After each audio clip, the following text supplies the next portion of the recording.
आज का जो सेशन होने वाला है ना, बहुत इंटरेस्टिंग है।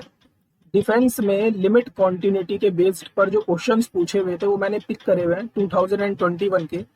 और ऐसे क्वेश्चंस मतलब कुछ इंटरेस्टिंग क्वेश्चन भी थे, जैसे ये वाला हमारे पास क्वेश्चन है। ठीक है, ये फंक्शन कैसा है, हमारा ब्रेक करा हुआ है फंक्शन। तो आज हम ऐसे क्वेश्चन के ऊपर डील करेंगे।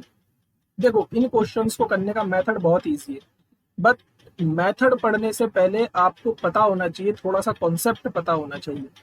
ठीक है, तो हम पहले ये जानेंगे कि कोई भी फंक्शन कॉन्टिन्यूअस कब बनता है। ठीक है, कोई भी फंक्शन हमारा कॉन्टिन्यूअस कब बनता है। देखो, कॉन्टिन्यूटी जो आपसे डिफेंस में पूछेगा वो एक पर्टिकुलर पॉइंट पे जानना चाहेगा कि वो जैसे क्वेश्चन क्या पूछेगा कि चेक करो कि इस पॉइंट पर फंक्शन कॉन्टिन्यूअस है या नहीं है, या फिर इस पॉइंट पर फंक्शन की लिमिट क्या आ रही है। आगे जो क्वेश्चन है वो लिमिट के भी है।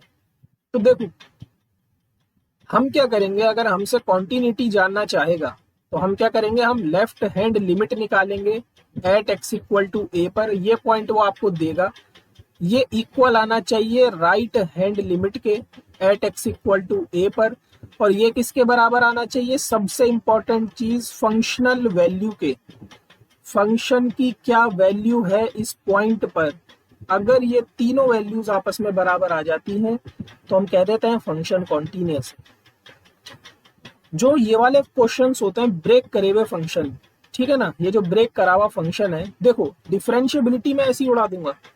डिफरेंशिएबिलिटी का भी एक क्वेश्चन है, वो भी लाइन रिप्रेजेंटेशन से खत्म हो जाएगा और आपको भी ऐसे ही करके आना है एग्जाम में।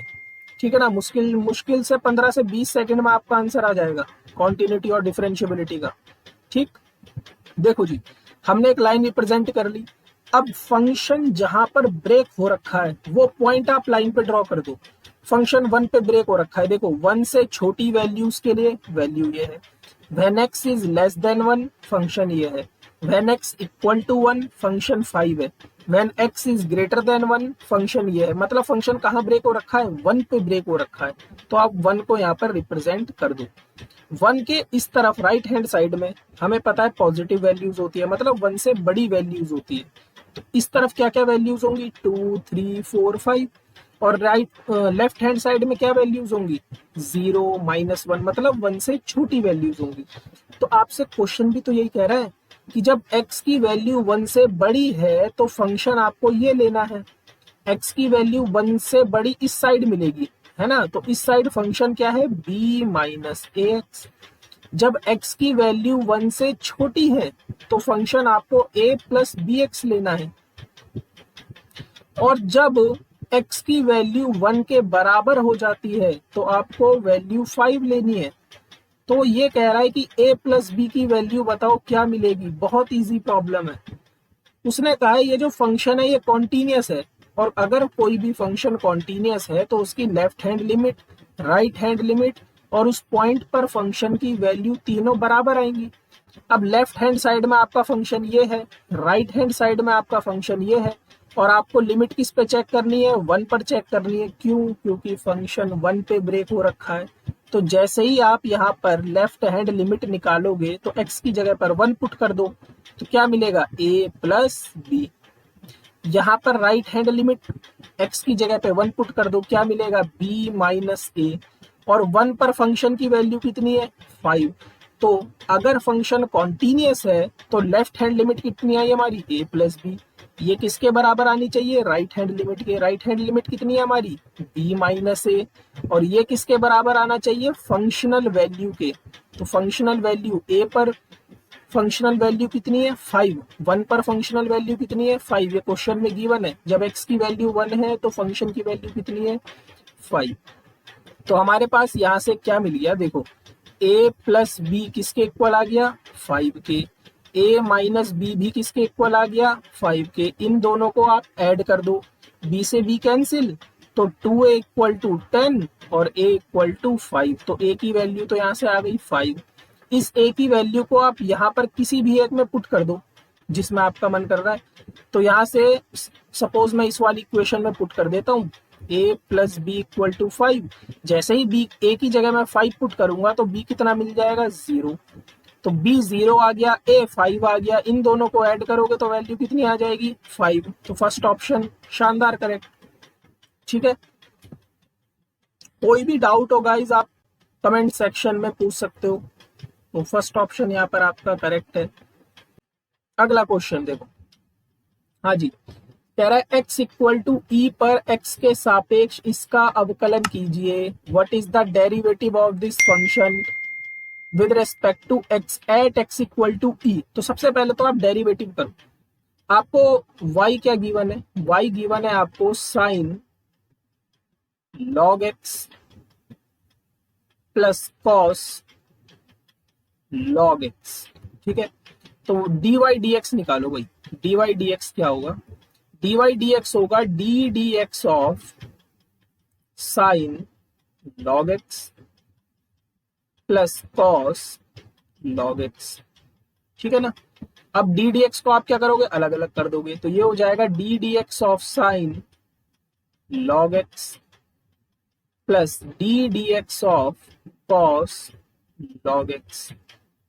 ठीक, अब हमें साइन x का डेरिवेटिव पता है, तो हम इस log x को क्या अज्यूम कर लेंगे, t अज्यूम कर लेंगे। तो साइन t का क्या होता है डेरिवेटिव, cos t इनटू जिसको आपने t अज्यूम किया है भाई साहब उसका भी तो डेरिवेटिव आपको करना पड़ेगा, प्लस सेम यहाँ पर इसको हम क्या अज्यूम कर लेंगे t, तो cos t का क्या होता है माइनस का साइन t, और उसके बाद जिसको आपने t अज्यूम किया है उसका भी तो आपको डेरिवेटिव करना पड़ेगा। अब t की जगह t की वैल्यू रखो, log x है, तो ये हो जाएगा cos log x, और log x का डेरिवेटिव क्या होता है 1/x। Similar plus minus minus हो जाएगा यहाँ पर, साइन t की जगह हम t की वैल्यू रख देंगे log x। ठीक है, और log x का डेरिवेटिव 1/x, तो ये आपका डेरिवेटिव आ गया। अब उसने लास्ट में कहा जब डेरिवेटिव आपने निकाल लिया है तो x की जगह पर e और पुट कर दो, तो ठीक है हम x की जगह पे e पुट कर देते हैं, तो ये हो जाएगा cos log e upon e minus sine log e upon e। तो देखो इनका बेस दोनों का सेम है, तो यहाँ पर एलसीएम e ही आ जाएगा। log e की वैल्यू होती है 1, तो ये हो जाएगा cos 1 माइनस साइन 1। तो कौन सा ऑप्शन सही है, फर्स्ट ऑप्शन ही बिल्कुल सही है, शानदार करेक्ट फर्स्ट ऑप्शन। ठीक, तो सिंपल डेरिवेटिव यहाँ पर पूछा हुआ था। नेक्स्ट क्वेश्चन, ओहो बड़ा जबरदस्त क्वेश्चन है, देखिए जी क्या कह रहा है कि क्या ये फंक्शन, कौन सी बात सही है, फंक्शन क्या मिला है आपको, आपको fx की वैल्यू मिली है e की पावर मॉड्यूलस x। तो सबसे पहले तो आप मॉड फंक्शन को समझो क्या होता है। जो मॉड फंक्शन होता है ना, ये जीरो के राइट हैंड साइड में तो पॉजिटिव होता है और जीरो के लेफ्ट हैंड साइड में ये नेगेटिव होता है। मॉड फंक्शन की एक खासियत है कि ये जीरो के इस तरफ तो पॉजिटिव होता है और जीरो के इस तरफ नेगेटिव होता है। ये वन लाइन रिप्रेजेंटेशन है। जब हम अपनी क्लासेस शुरू करेंगे डिफेंस की लिमिट कॉन्टिन्यूटी की, तो आप एक भी क्वेश्चन नहीं छोड़ पाओगे लिमिट कॉन्टिन्यूटी का, 10-10 या 20-20 सेकंड में उड़ा दोगे। अब उसने हमें फंक्शन दिया है तो सर ठीक है, हम इस फंक्शन को सबसे पहले अपनी लाइन पर ड्रॉ कर लेते हैं। अभी क्या बताया, अभी मैंने क्या बताया कि ये जो फंक्शन है, ये जो फंक्शन है ये जीरो पर क्या होगा, ब्रेक होगा। तो यहां पर हमारा क्या है, जीरो। ठीक है, जीरो के इस तरफ मॉड क्या होता है, पॉजिटिव। तो यानी कि ये e की पावर जो मॉड x है, ये x क्या होगा इस तरफ पॉजिटिव और इस तरफ x क्या होगा नेगेटिव। तो ये हमारा फंक्शन हो गया, सिंपल फंक्शन बन गया। ठीक है, कोई दिक्कत की बात नहीं है। उसके बाद इसने बोला है कि देखो आपसे चारों ऑप्शंस में डेरिवेटिव पूछा है। क्या पूछा है, डेरिवेटिव पूछा है। तो सबसे पहले तो इसका डेरिवेटिव क्या आ जाएगा, e की पावर माइनस एक्स का डेरिवेटिव माइनस e की पावर माइनस एक्स, और e की पावर x का डेरिवेटिव e की पावर x। अगर वो कॉन्टिन्यूटी पूछता तो मैं सीधा यहाँ पर, अभी जैसा हमने पहला वाला क्वेश्चन किया था, अगर वो कॉन्टिन्यूटी पूछता तो मैं सीधा यहाँ पर x की जगह 0 पुट कर देता और यहाँ भी x की जगह 0 पुट कर देता। उसने डेरिवेटिव पूछा है तो मैंने e की पावर माइनस एक्स का डेरिवेटिव इधर लिख दिया और e की पावर x का डेरिवेटिव इधर लिख दिया। अब यहाँ पर x की जगह 0 आप जैसे ही पुट करोगे तो माइनस ई की पावर 0 और इस तरफ मिलेगा e की पावर 0। e की पावर 0 होता है 1, तो इधर तो मिल गया -1 और इधर मिल गया 1। दीज आर नॉट इक्वल, तो फंक्शन डिफरेंशिएबल ही नहीं है। इसका मतलब डी ऑप्शन करेक्ट है। एफ डैश 0 का कोई अस्तित्व नहीं है। समझ आ गई बात? बहुत easy problem. F dash 0 does not exist, बिल्कुल नहीं करेगा एग्जिस्ट। अगला देखिए लिमिट का क्वेश्चन। इस लिमिट के क्वेश्चनों को हम डेरिवेटिव से ही उड़ा देंगे। कैसे? देखो जी, आपसे क्या बोल रहा है कि लिमिट फाइंड आउट करो x टेंड्स टू a पर a की पावर x माइनस x की पावर a अपॉन x की पावर a माइनस a की पावर a। देखो जी, जैसे ही आप x की जगह पर a पुट करोगे, देखो हम x की जगह पर a पुट करके देखते हैं, तो ये क्या मिल जाएगा, a की पावर a माइनस a की पावर a अपॉन a की पावर a माइनस a की पावर a। तो ये मिल जाएगा 0/0। और 0/0 फॉर्म जो होती है ना, वो इनडिटर्मिनेट फॉर्म होती है। अपनी क्लासेस में हम ये 7 की 7 इनडिटर्मिनेट फॉर्म होती है, इन सब के ऊपर हम डिस्कस करेंगे। जब भी आपको 0/0 या फिर इन्फिनिटी दिख जाए लिखा हुआ, जब भी ऐसा दिख जाए, हम क्या करेंगे, ऊपर वाले का डेरिवेटिव कर देंगे x के रिस्पेक्ट में और नीचे वाले का भी डेरिवेटिव कर देंगे x के रिस्पेक्ट में, और अगली लाइन में आपका आंसर खत्म। तो हमें 0/0 मिल चुका है, तो हम क्या करेंगे, देखो ऊपर वाले का डेरिवेटिव करेंगे। a की पावर x का डेरिवेटिव क्या होता है, a की पावर x log a, ठीक, माइनस x की पावर a का डेरिवेटिव क्या होता है, a x की पावर a माइनस 1। क्लियर है ना बात? उसके बाद x की पावर a का डेरिवेटिव a x की पावर a माइनस 1, और a की पावर a है कांस्टेंट, और कांस्टेंट का डेरिवेटिव 0। अब आप x की जगह पर a पुट करो, तो ये क्या हो जाएगा, a की power a log a minus a की power a minus 1 upon a की पावर a माइनस 1। ठीक है ना? देखो a की पावर a यहाँ पर भी है, a की पावर a यहाँ पर भी है, a की पावर a यहाँ पर भी है, तो a की पावर a को तो ले लो कॉमन, तो यहाँ क्या मिल गया, यहाँ मिल गया log a माइनस, यहाँ देखो क्या मिल गया, यहाँ पर ये a तो है ही इंटू a की पावर माइनस 1 अपॉन, यहाँ पर देखो a इंटू a की पावर a इंटू a की पावर माइनस 1, इससे ये कैंसिल हो चुका है। समझ आ गई बात? इससे ये कैंसिल हो चुका है। ठीक, तो यहाँ पर हमारे पास क्या मिल गया, ये हमें मिल गया log a minus a into a inverse कितना होता है 1, और नीचे भी a इंटू a इनवर्स कितना होता है 1, और उसने इस लिमिट की वैल्यू आपको क्या दी है, -1 दी है, तो यानी ये वैल्यू किसके बराबर है, -1 के बराबर है। अब हम यहाँ पर सिंपली क्रॉस मल्टीप्लिकेशन करवा देंगे, सिंपल क्रॉस मल्टीप्लिकेशन। तो 1 की मल्टीप्लाई -1 से कितनी आ जाएगी, क्रॉस मल्टीप्लाई -1, और इस तरफ क्या आ जाएगा, log a -1। क्लियर है? तो -1 से -1 कैंसिल, तो log a किसके बराबर आ गया, 0 के, यानी a किसके बराबर आ जाएगा, e की पावर 0 के, और e की पावर 0 की वैल्यू क्या होती है 1। तो सी ऑप्शन आपका बिल्कुल करेक्ट। ठीक, एक बार और समझा देता हूं मैं आपको। देखो यहाँ पर इसने हमसे लिमिट पूछी थी, क्या मिलेगी लिमिट, हमने जैसे ही x की जगह पर a पुट करा, तो हमने देखा कि यहाँ पर 0/0 मिल रहा है, और कुछ लड़के 0/0 कर देंगे। नहीं, 0/0 या फिर इन्फिनिटी, इस तरीके की 7 इंडिटर्मिनेट फॉर्म होती है। और ऐसा जब भी मिले आपको क्वेश्चन में, तो आप क्या करो, न्यूमिनेटर और डिनोमिनेटर, अंश और हर, दोनों का x के रेस्पेक्ट में डेरिवेटिव कर दो। तो a की पावर x का डेरिवेटिव a की power x log a, x की पावर a का डेरिवेटिव a x की पावर a माइनस 1, फिर x की पावर a का डेरिवेटिव a x की पावर a माइनस 1, और a की पावर a का डेरिवेटिव 0, क्योंकि कांस्टेंट है। तो अब यहाँ पे हमने क्या करा, x की जगह पर a पुट कर दिया, और यहाँ से a की पावर a जो है उसे कॉमन ले लिया।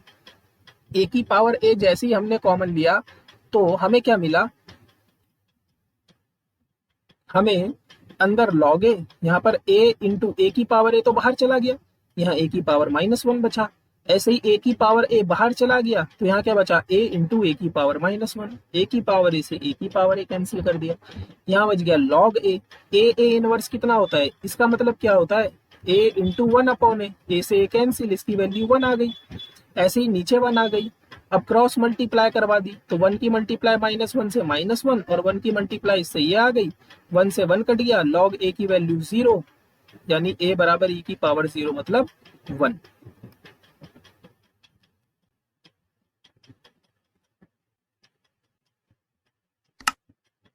Easy problem. यहाँ पर x देखो t का फंक्शन है, y भी किस चीज का फंक्शन है, t का फंक्शन है। आपसे क्या जानना चाह रहा है, dy dx। तो हम क्या करेंगे, सबसे पहले dx अपॉन dt कैलकुलेट करेंगे। क्यों? क्योंकि x t का फंक्शन है, ठीक है ना। यानी कि d dt ऑफ x की वैल्यू क्या गिवन है, e की पावर t cos t। अब यहाँ पर product rule, first into second, ठीक। तो क्या होता है formula, first D d t of cos T, second का डेरिवेटिव, तो कॉस टी का डेरिवेटिव माइनस का साइन टी, फिर प्लस सेकेंड फंक्शन ऐसे ही, और ई की पावर टी का डेरिवेटिव ई की पावर टी। तो ये तो हमारा d x upon d t आ गया। सिमिलर हम क्या करेंगे, d y upon d t calculate करेंगे। तो d y upon d t भी सेम यही, d d t of y क्या है, ई की पावर टी साइन टी।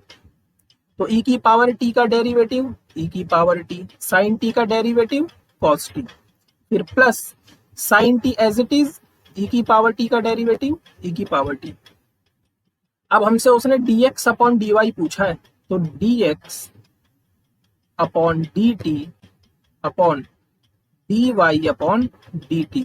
तो dx अपॉन dt की वैल्यू आपने ये कैलकुलेट करी है, माइनस साइन हम बाहर ले लेते हैं, ये आ जाएगा साइन t प्लस e की power t cos t upon dy upon dt आपने ये निकाला है, e की power t cos t plus sine t e की पावर t। अब dt से dt कैंसिल हो जाएगा, यहाँ पर शानदार तरीके से कैंसिल हो जाएगा। तो आपको अब क्या वैल्यू मिल जाएगी, आपको वैल्यू मिल जाएगी dx upon dy equal to minus e की power t sine t plus e की power t cos t upon e की power t cos t plus e की पावर टी साइन टी। और उसने कहा है कि आपको टी की जगह 0 पुट करना है, तो कर दो भैया, माइनस ई की पावर 0 साइन 0 की वैल्यू 0 प्लस ई की पावर 0 कॉस 0 की वैल्यू 1, फिर ई की पावर 0 कॉस 0 की वैल्यू 1 प्लस ई की पावर 0 साइन 0 की वैल्यू 0। तो ये पहली टर्म तो 0 और ई की पावर 0 क्या होता है 1, फिर ई की पावर 0 क्या होता है 1 और 1 अपॉन 1 क्या होता है 1। तो बी ऑप्शन आपका बिल्कुल करेक्ट है, ठीक है ना। Okay, next and last question हमारे पास, बहुत जबरदस्त क्वेश्चन। अगेन अभी हमने जस्ट ऊपर वाला करा था, जिसको ऊपर वाला समझ में नहीं आया था एक्स की पावर ए वाला, वो यहाँ पर आपको क्लियर हो जाएगा। क्या कह रहा है कि limit x tends to -1 x cube plus x square upon x square plus 3x plus 2, इसका आपको लिमिट फाइंड आउट करनी है। देखो जी, जैसे ही आप x की जगह पर -1 पुट करोगे तो यहाँ मिलेगा -1 का क्यूब प्लस -1 का स्क्वायर अपॉन -1 का स्क्वायर प्लस 3 इंटू -1 प्लस 2। तो ये मिलेगा -1 प्लस 1 अपॉन 1 माइनस 3 प्लस 2, और ऊपर भी 0 और नीचे भी 0, फिर मिल गया 0 अपॉन 0, मिल गया ना। तो आपको क्या करना है, कुछ नहीं, सिंपल, एक लाइन में आंसर खत्म है। अब क्या हो जाएगा, ऊपर डेरिवेटिव कर दो x के रिस्पेक्ट में, एक्स क्यूब का derivative 3x square plus x square का derivative 2x upon x square का डेरिवेटिव 2x प्लस 3x का डेरिवेटिव 3 और 2 का डेरिवेटिव 0। x की जगह पे -1 पुट कर दो, क्या मिल जाएगा, -1 का square plus 2 into -1 upon 2 into -1 plus 3। तो देखो क्या मिल रहा है, ये हो जाएगा 3 -2 अपॉन -2 प्लस 3, ये क्या हो गया 1 अपॉन 1 और आंसर 1, खत्म एक लाइन में। इतना दिमाग कौन लगाएगा, समझ आ रही है बात, कौन। आप इसको एक तरीके से और कर सकते हो जैसे आपको सिखाया गया होगा, ठीक है ना, लेकिन उस टाइप से सारे क्वेश्चन नहीं हो पाएंगे आपसे। आप क्या कर सकते हो, ऊपर से x कॉमन लो, इसके फैक्टर्स कर दो, तब एक कॉमन वैल्यू आएगी, उससे इसको कैंसिल कर दो। लेकिन ये मेथड ज्यादा इजी, सीधा डेरिवेटिव करके आप आंसर निकाल सकते हो। Thank you so much, next session में मिलते हैं, बाय।